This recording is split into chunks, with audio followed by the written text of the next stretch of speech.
आओ बच्चा लोग देखते हैं इस क्वेश्चन को कैसे सॉल्व करेंगे। तो मैंने आपको बताया था जब रूट के अंदर का नंबर सेम होता है तो हम बाहर वाले नंबरों को सिंपली ऐड कर देते हैं। तो ये है 1√5 प्लस 1√5।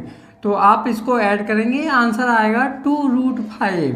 अब हमें √5 में इसका आंसर बताना है, तो हम क्या करेंगे, 2 को अंदर रूट के अंदर ट्रांसफ़र करेंगे। तो आपको पता होना चाहिए कि जब हम रूट के बाहर वाले नंबर को रूट के अंदर ट्रांसफ़र करते हैं तो ये डबल हो जाता है, मीन्स इसका स्क्वायर कर देते हैं। तो इस नंबर को आप लिखेंगे, 2 को अंदर ले जाएंगे तो ये हो जाएगा 2 × 2।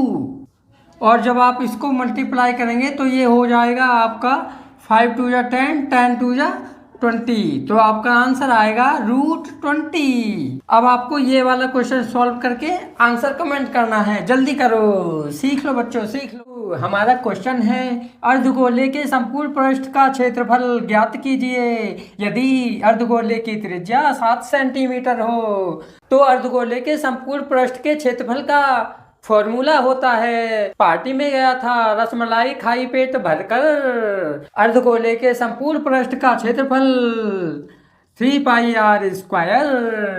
सीख लो बाबू सीख लो और क्वेश्चन का आंसर करो। चलो देखो बाबू, एक और मल्टीप्लिकेशन की ट्रिक बताते हैं। अगर आपके सामने दो ऐसे नंबर हैं जिनकी टेबल आपको मालूम नहीं है तो आप इसको सॉल्व करने के लिए एक नंबर को किसी एक नंबर से डिवाइड करने के बाद उसी सेम नंबर से दूसरे नंबर को मल्टीप्लाई करके भी आप उसे सॉल्व कर सकते हो। जैसे यहाँ पे आप देखो, अगर मैं 18 को 2 से डिवाइड कर दूं और 55 को 2 से मल्टीप्लाई कर दूं तो इनका आंसर सेम रहेगा। जैसे मान लिया हमने आपको 18 की टेबल नहीं आती है तो इसको हमने 2 से डिवाइड कर दिया और इसको हमने 2 से मल्टीप्लाई कर दिया।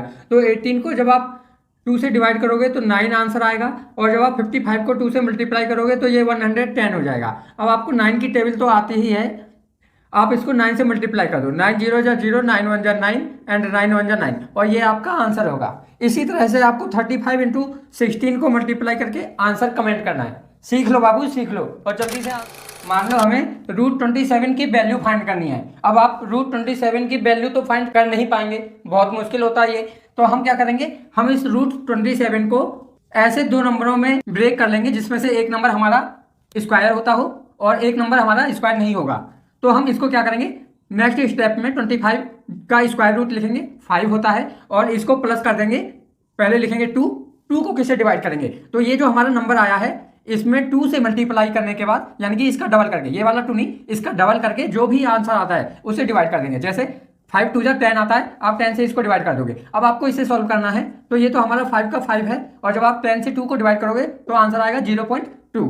अब आप इन दोनों को ऐड कर लो और आपका फाइनल आंसर होगा 5.2, यानी कि √27 की वैल्यू होती है 5.2। इसी तरह से आप √5 को सॉल्व करके इसका आंसर बताएंगे। बहुत ही इजी ट्रिक है, सीख लो बाबू। क्वेश्चन है, यदि वर्ग की भुजा 6 सेंटीमीटर हो तो वर्ग का परिमाप ज्ञात कीजिए।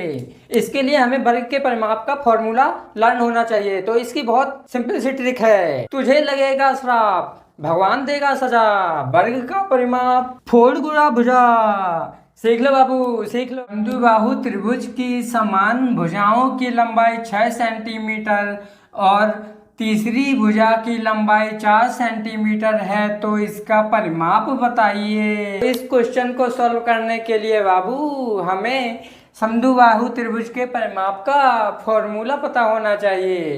तो इसकी ट्रिक है, चतुर्वेदी क्लासेस आगरा को करिए सब्सक्राइब, चतुर्वेदी क्लासेस आगरा को करिए सब्सक्राइब।